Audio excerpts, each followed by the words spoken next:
Hello guys, आज पढ़ते हम लोग स्टैंडर्ड 9 का लेसन नंबर 8 एनसीईआरटी का मोशन। हम लोग एवरी डे लाइफ में देखते होंगे कि कुछ कुछ चीज़ें हैं वो रेस्ट पे है और कुछ मोशन में है, जैसे कि बर्ड फ्लाई करते हैं, फिश स्विम करती है, हमारे वेन्स और आर्टरीज में ब्लड फ्लो करते हैं, कार मूव करती है, even atom, molecules, planet, star, Galaxy, ये सारी चीज़ें मूव करती है। हम लोग हमेशा मोशन का मतलब हमेशा ये समझता है कि पर्टिकुलरली जो भी चीज़ है वो टाइम के डिफरेंस के साथ उनकी जगह चेंज कर रही है। However there are the situation where the motion is inferred through the indirect evidence, लेकिन कभी कभी मोशन का मतलब एक इनडायरेक्ट फॉर्म में भी हो सकता है कि वो मोशन कर रहा है। Suppose to be motion of air दिखेंगे तो हम लोग को पता पड़ता है कि एयर मूव करे, तो हम लोग एयर को देख नहीं सकते, लेकिन जब भी डस्ट उड़ती है, लीव्स हटते हैं, लीव मूव करने शुरू हो जाते हैं, ट्रीज़ की ब्रांचेस हिलती है, तो हम लोग को पता पड़ता है कि अच्छा ठीक है, जो एयर है वो मोशन में है। अभी देखते हैं सनराइज, सनसेट और चेंजिंग ऑफ सीजन्स वो किस हिसाब से होता है। It is due to the motion of the earth. क्या ये अर्थ के मोशन की वजह से होता है? हाँ, ये अर्थ के मोशन की वजह से होता है। If it's true, why don't we directly perceive the motion of the earth. तो ये सारे जो है हम लोगों ने अभी बात की, इट्स इनडायरेक्ट एविडेंस, जो डायरेक्टली मूव नहीं करते लेकिन इनडायरेक्टली ये सारी मैटर्स को असर करते हैं। An object may be appear to moving for in one person. एक इंसान के लिए वो एक पर्टिकुलरली ऑब्जेक्ट जो है वो मूव करता है, किसी के लिए वो स्टेशनरी, जैसे कि आप बस में बैठे हो। पैसेंजर के लिए जो रोड साइड चीज़ें हैं, ट्रीज़ है, वो सब चीज़ें बैकवर्ड साइड मूव करती है, तो उसके लिए बाहर की चीज़ें मूव करती हुई दिखाई देती है। पर जो पर्सन है वो जो बाहर खड़ा है, रोड साइड पर्सिव बैठा खड़ा है, बस के बाहर है, उनको पैसेंजर और बस मूविंग दिखती है। However the passenger inside the bus seen is fellow passenger to be at the rest. पर एक्चुअली देखने जाए तो पैसेंजर जो अंदर बैठे हैं उनके लिए बाहर की जो चीज़ है वो मूविंग है। बाहर वाले पैसेंजर के लिए अंदर जो बस में बैठे हैं और जो बस है वो मूविंग है। सो passenger inside the bus see his fellow passenger to be at rest, लेकिन उसके बाजू में जो बैठा हुआ है वो पर्सन उसको रेस्ट पे दिखता है। ये सारे जो ऑब्जर्वेशन है वो दिखाता है कि जो मोशन है वो कॉम्प्लेक्स है। कुछ स्ट्रेट लाइन में मूव करते हैं कुछ ऑब्जेक्ट, कुछ सर्कुलर पाथ में, कुछ रोटेशन में, कुछ वाइब्रेटरी मोशंस में। देर में be a situation involving the combination of this. कुछ कुछ ये कॉम्बिनेशन में भी देखते हैं, जैसे कि स्ट्रेट सर्कुलर साथ में हो गया, वाइब्रेशन या रोटेशन साथ में हो गया। ये लेसन में हम लोग पहले डिस्क्राइब करेंगे कि मोशन क्या है स्ट्रेट लाइन में, और फिर उसको इक्वेशन और ग्राफ के साथ समझने की कोशिश करेंगे। 8.1 में यहाँ पे बोला है कि आपकी जो वॉल है वो रेस्ट पे है या मोशन में, बट ऑब्वियस रेस्ट पे होती है। 8.2 में बताया कि have you ever experience that the train in which you are sitting appear to be move while it is rest. Actually हम लोग बोल रहे हैं कि हम लोग जब ट्रेन में बैठे होते हैं तो हम लोग को अंदर की चीज़ें रेस्ट पे दिख रही होती है, वो बाहर की चीज़ें मूव कर रही होती है। हम लोगों ने आगे ही एग्जाम्पल में देखा कि इसी वजह से होता है, क्योंकि बाहर की जो चीज़ें हम मूव कर रहे होते हैं, इसलिए हम लोग को बाहर की चीज़ें हैं वो इनडायरेक्ट एविडेंस की तौर पे बाहर की चीज़ें मूव करती हुई दिख रही है। थिंक एंड आंसर में यहाँ पे बताया कुछ एरेटिक और अनकंट्रोलेबल ऑब्जर्वेशन है, जैसे कि फ्लड, रिवर, हुरिकेन, सुनामी, उसकी वजह से हमारे कंट्रोल में नहीं है इमोशंस जो हो सकते हैं। आपको लगता है क्या कि ऐसे जो इरेटिक है, जो हमारे कंट्रोल में नहीं है, वैसे मोशन आपको पढ़ने चाहिए और उसके रीजंस क्या है, और आपको पढ़ने हैं तो क्या हम लोग उसको ऐड कर सकते हैं, उसके बारे में आपका सजेशन डालना है। कुछ जो मोशन होते हैं वो हमारे कंट्रोल में होते हैं, वो हम लोग आगे पढ़ेंगे। डिस्क्राइबिंग मोशन देखेंगे, मोशन का मतलब क्या हो गया। जब भी हम लोग मोशन के बारे में बात करते हैं तो हम उसको एक रेफरेंस पॉइंट से शुरू करते हैं, एक एग्जांपल लेके शुरुआत करते हैं। School in village 2 kilometre north of a railway station, मतलब रेलवे स्टेशन से स्कूल 2 किलोमीटर नॉर्थ साइड पड़ती है। इसका मतलब ये हुआ कि हमारी जो पोजीशन है स्कूल, वो रेलवे स्टेशन हमारा रेफरेंस पॉइंट हो गया, और वहाँ से 2 किलोमीटर दूर है नॉर्थ की डायरेक्शन में। ये एग्जाम्पल में रेलवे स्टेशन हमारा रेफरेंस पॉइंट है। We could have also chosen the other reference point according to the our convenience. Thereby जो डिस्क्राइबिंग पोजीशन है वो ऑब्जेक्ट की, उसको ओरिजिन बोलेंगे। Reference point is also known as origin. Next देखते हैं motion along the straight line. यहाँ पे एग्जांपल्स हम लोग समझने की कोशिश करेंगे कि कैसे एक ऑब्जेक्ट है वो स्ट्रेट लाइन में मूव करता है। सिंपल टाइप ऑफ मोशन होता है ये स्ट्रेट लाइन वाला। एग्जांपल देख के एक समझने की कोशिश करते हैं। Object start its journey from the O, यहाँ पे आपको ग्राफ में दिख रहा होता है एक नंबर लाइन पे कि 0 से शुरुआत कर रहा है, जो हमारा रेफरेंस पॉइंट है। लेट ए बी सी, यहाँ पे आपको दिख रहा है ए बी सी पोजिशंस है, वो डिफरेंट इंटेंस है। At first object move through C and B and reach A. पहले ओ से शुरू करते हैं, वो सी पे पहुंचता है, फिर बी पे पहुंचता है, एंड फिर ए पे पूछता है, and then move back along the same part, reach C through B. और फिर वो जहाँ से पहुँचा है, सपोज अभी ए पे पहुँचा है तो वापस से वो बी में से निकल के सी तक पहुँचेगा। सो अगर टोटल डिस्टेंस देखने जाए तो पहले ओ उसने डिस्टेंस पार किया, वो 60 हो गया। अभी ए से लेके सी तक का डिस्टेंस देखेंगे आप, तो 5 5 5 5 काउंट करोगे तो 5 10 15 20, वैसे देखने जाए तो 35 टोटल होंगे, तो दोनों का प्लस हो गया 95। This is the distance covered by the object. To describe the distance हम लोग को न्यूमेरिकल वैल्यू या फिर डायरेक्ट मोशंस की ज़रूरत नहीं है, not a direct of a motion, numerical value से यहाँ पे बताया है। There are the certain quantity which are describe by the specific only the numerical value. कुछ कुछ जो अगर क्वांटिटी के बारे में बताए तो न्यूमेरिकल वैल्यू से हम लोग बता सकते हैं। Numerical value of a physical quantity is its magnitude. Numerical value से बताते तो उसको उसका मैग्नीट्यूड बोलते हैं। From this example can you find out the distance from the final position C. C से आया है वो हमारी फाइनल पोजिशन है, from initial point of O. So O से लेके सी तक का आपको पता करना है कि उसका मैग्नीट्यूड और डिस्टेंस क्या हुआ। This difference will give you a numerical value for displacement of O to C. तो ओ से लेके सी तक उसका डिस्प्लेसमेंट क्या होगा ए के थ्रू करके वो बताना है। Shortest distance measure from the initial to the final position of an object, उसका डिस्प्लेसमेंट बोलेंगे। अगर मैं ओ से ए और फिर ए से सी अगर मैं उसका डिफरेंस करूँगी तो मुझे उसका डिस्प्लेसमेंट मिलेगा। Can the magnitude of a displacement be equal to the distance travel by an object. यहाँ पे बोल रहे हैं मैग्नीट्यूड ऑफ एन जो डिस्प्लेसमेंट है वो इक्वल होगा जो उससे जो डिस्टेंस ट्रैवल किया हुआ है। एक एग्जांपल लेके समझते हैं। For motion object from O to A the displacement covered is 60 kilometre. आप देखोगे ओ से ए जा रहा है तो 60 किलोमीटर है। यहाँ पे आपको ग्राफ में दिख ही रहा है कि ओ से लेके 60 ए तक 60 किलोमीटर है, ठीक है। फिर लिखा हुआ है and the magnitude of displacement अगर देखेंगे तो 60 किलोमीटर हो गया। दैट मीन्स ओ से ए जाने के लिए उसको 60 किलोमीटर लगेगा। फिर वापस से बी आने में बी देखोगे तो आपको 5 10 15 20 25, सो प्लस 25 कर दीजिए तो हो गया वो 85। While the magnitude of displacement is 35। आपने अब मैग्नीट्यूड देखा होगा तो हमारा 35 था, मतलब ए से लेके सी तक जाने में हम लोग को 35 लगा था। सो उसका जो मैग्नीट्यूड ऑफ डिस्प्लेसमेंट है वो उसकी लेंथ से इक्वल नहीं हुआ जो 85 है। उसका डिस्प्लेसमेंट 35 है और उसका जो लेंथ है वो 85 है। Further we will notice that magnitude of displacement of a course of a motion may be zero, पर उसका जो डिस्टेंस है वो कभी ज़ीरो नहीं होगा। If we consider the object travel back to the O, अगर वो जो पर्टिकुलर ऑब्जेक्ट है वो वापस से ज़ीरो पर ट्रैवल बैक करने वाला है तो final position consider with the initial position. तो हम लोग जब ये सब चीज़ें फाइंड कर रहे होते हैं तब हम लोग को उसका फाइनल पोजीशन है वो फाइनल पोजीशन और इनिशियल पोजीशन के बीच में सम आएगा। हावेवर जो डिस्टेंस कवर होगा ये पूरी जर्नी में वो लिखेंगे हम लोग ओ ए दैट इज़ अ 60 और फिर A O that is a 60। So total distance हो जाएगा 120 जो ओ से लेके ए और ए से लेके ओ होगा।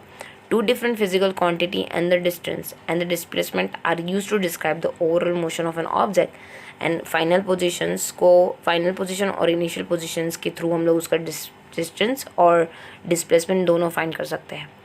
8.3 में आपको बोला हुआ है कि आपको स्केल लेनी है, लॉन्ग रोप लेना है, draw from the one corner of a basketball court to the opposite corner of along it. Measure करना है आपको कितना डिस्प्लेसमेंट हुआ और उसका मैग्नीट्यूड कितना था।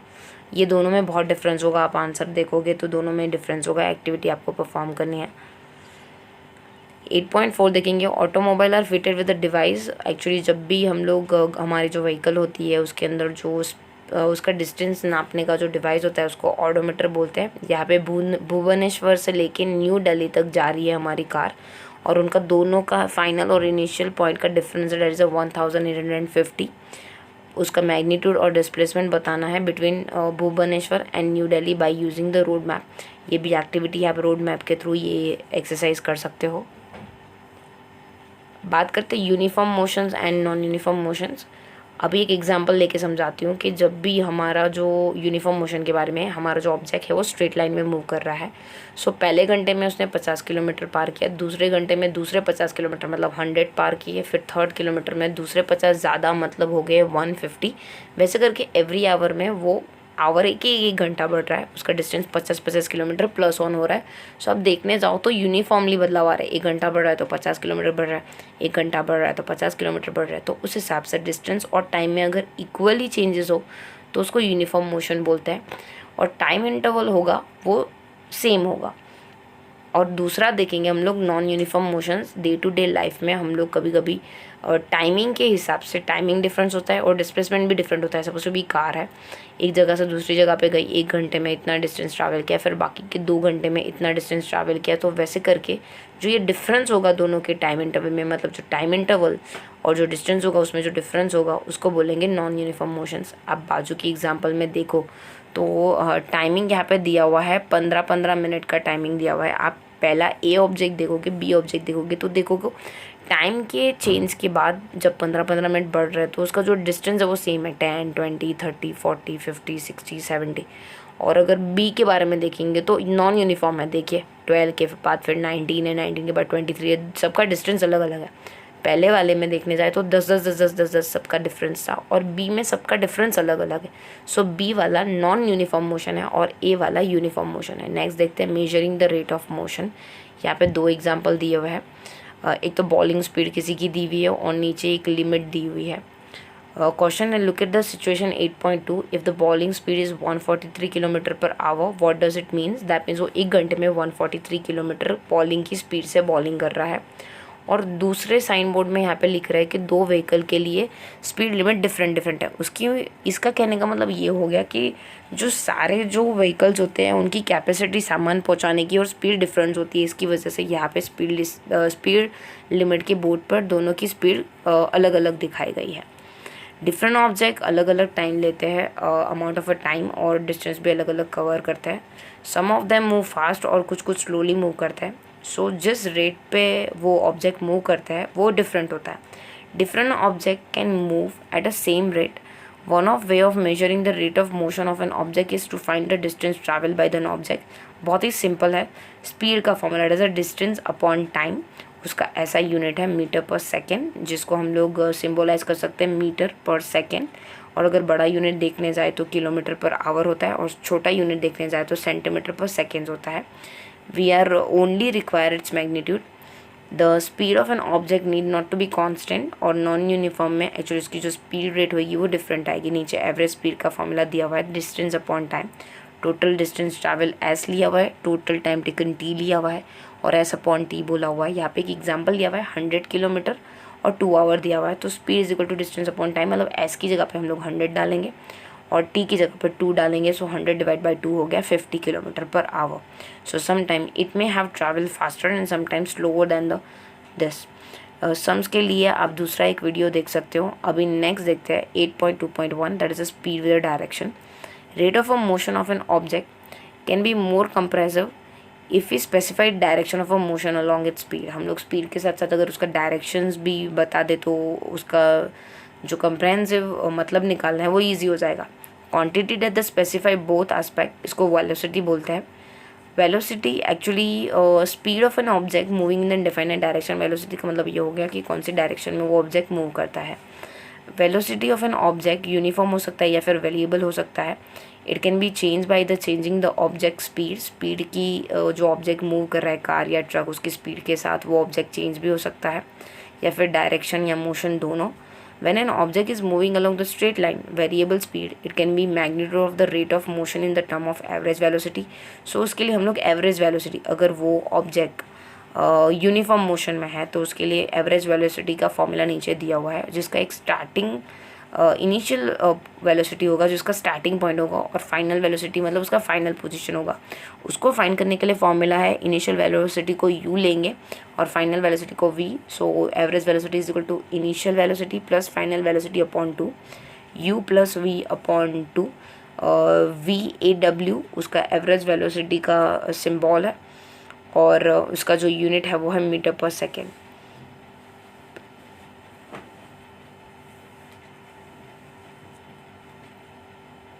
यहाँ पे 8.7 में आपको एक क्वेश्चन पूछा हुआ है कि जब क्लाउड में लाइटनिंग एंड थंडर होता है तो आपको कभी कभी आवाज़ थोड़ी देर के बाद आती है, क्यों? एक्चुअली एटमॉस्फेरिक जो लेयर है हमारे अर्थ के ऊपर, उनमें एक्चुअली जो आवाज़ होती है वो रेड फ्रैक्शंस होके आती है, आगे पीछे और स्लैंटिंग होके आती है। सो वो कुछ फ्रैक्शंस हम लोग को लेट सुनाई देती है। कुछ सम्स यहाँ पे दिए हुए हैं, उसके लिए आप मेरी दूसरी वीडियो देख सकते हो और वीडियो आपको लिंक बॉक्स में मिल जाएगी। Rate of change of velocity देखेंगे। During the uniform motion of an object along a straight line, a velocity remain constant with the time. In case change in the velocity of an object for any time interval is zero, कभी कभी velocity zero भी हो सकती है, that means v और u दोनों का minus zero भी हो सकता है। पर नॉन यूनिफॉर्म मोशंस में velocity it's may be very from the different time. Uniform motion में वो ज़ीरो हो सकती है, लेकिन नॉन यूनिफॉर्म मोशन में वेलोसिटी अलग अलग होती है, अलग अलग वैल्यू, अलग अलग इंस्टेंट, अलग अलग पॉइंट पे। दस the change in velocity of an object during any time interval is zero. लेकिन हम लोग देखने जाए तो यूनिफॉर्म मोशंस में उसकी वेलोसिटी ज़ीरो हो सकती है। टू आंसर सच क्वेश्चंस हम लोग इंट्रोड्यूस करेंगे एक फिजिकल क्वांटिटी जिसको एक्सेलरेशंस बोलेंगे। एक्सेलरेशन मतलब कितनी स्पीड से वो जा रहा है। सो चेंज इन वेलोसिटी ऊपर आएगा और टाइम टेकन नीचे आएगा, जिसको हम लोग चेंज इन वेलोसिटी बताएंगे v माइनस यू, जो हमारा डिस्प्लेसमेंट होगा। v यहाँ पे फाइनल पोजीशन है, u इनिशियल पोजीशन है और नीचे t लिखा हुआ है। इसको एक्सेलरेशन मोशन बोलेंगे। एक्सेलरेशन अगर पॉजिटिव में आए, एक्सेलरेशन जो मोशन है अगर उसका आंसर पॉजिटिव में आए, that means it is in direction of the velocity, तो वेलोसिटी की डायरेक्शन में वो ऑब्जेक्ट मूव करता है।